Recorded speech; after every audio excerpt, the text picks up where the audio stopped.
Simple, easy, awesome. Get started with Xfinity TV, internet, and voice for $79.99 a month for 2 years. Plus, you can add DVR service free for a year. And ask how you can save with Xfinity Mobile. Click, call, or visit us today. Good news, the rivers are receding, but some of our neighbors are still worried about flooding tonight. An Amber Alert from Virginia leads to a little girl's safe return. Tonight, how she ended up in North Carolina. The Caps, one win away from the Stanley Cup. What you need to know about rocking the red tomorrow. When Hamilton hits the Kennedy Center, some young entrepreneurs are ready to cash in and make you smarter.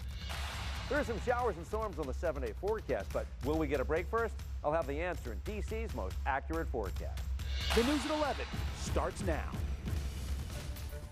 Up first tonight, breaking news. A man wanted in our area was arrested in the house. Good evening. I'm Adam Longo. The suspect's name, Martise Maurice Edwards. He's a contractor for the National Security Council, wanted in Prince George's County for attempted murder.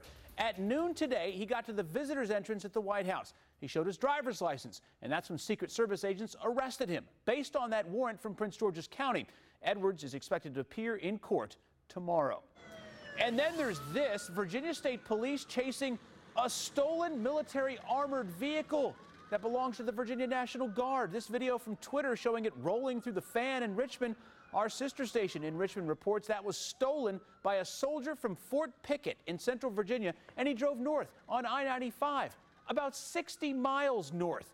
Police got him into custody about a block from City Hall. No accidents, and nobody was hurt.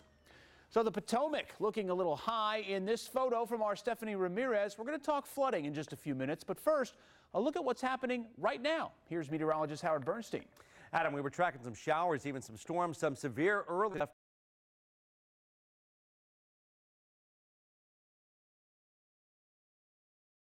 over. Nothing here in the metro. We have a couple of showers south of Chestertown, very light, and out to the west coming from Front Royal. They may make it to Warrenton before they fizzle out, but there's just not much out there. As far as the storms themselves, they packed a punch, had a little damage in a couple of spots, like up in Smithsburg.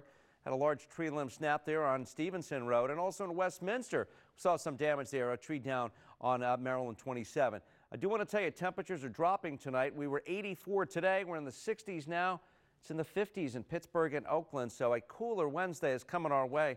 I'll be back with your 7-day forecast in just a few. Thanks, Howard. Let's get back to those flooding fears for neighbors of ours living downstream. The Potomac was looking mighty and impressive at Great Falls over the weekend. We asked our John Henry to check out some low-lying areas for a status report tonight.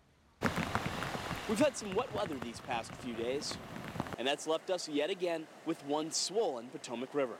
So we decided to see how things were going along its banks from West Virginia down past Reagan Airport. The good news is the Potomac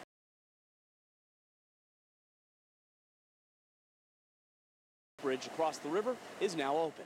However, south of that, in the Edwards Ferry area, things are a little different. There's still flooding along this portion of the Potomac, and while it appears the water no longer touches the building here at White's Ferry, no word yet on whether that ferry will be reopened Wednesday. That said, we found more of this same farther south at Chain Bridge. Drivers couldn't help but take a peek at this powerful rush of water. Trees are still swamped all along the shoreline, and that debris collected further downstream by Georgetown, where the flood wall is still up. But that wasn't the only place where high water created a challenge. Take a look. This is Haynes Point in southwest D.C. The sidewalk on the channel and the side where it touches the Potomac both left underwater. Cyclists had to make a big detour here too. And for a time, our last stop, Old Town, found its. The good news is, since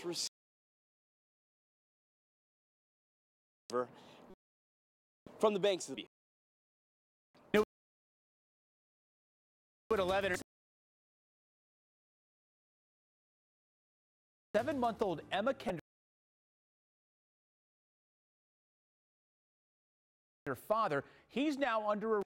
Both about a half hour on that. Baby Emma, just this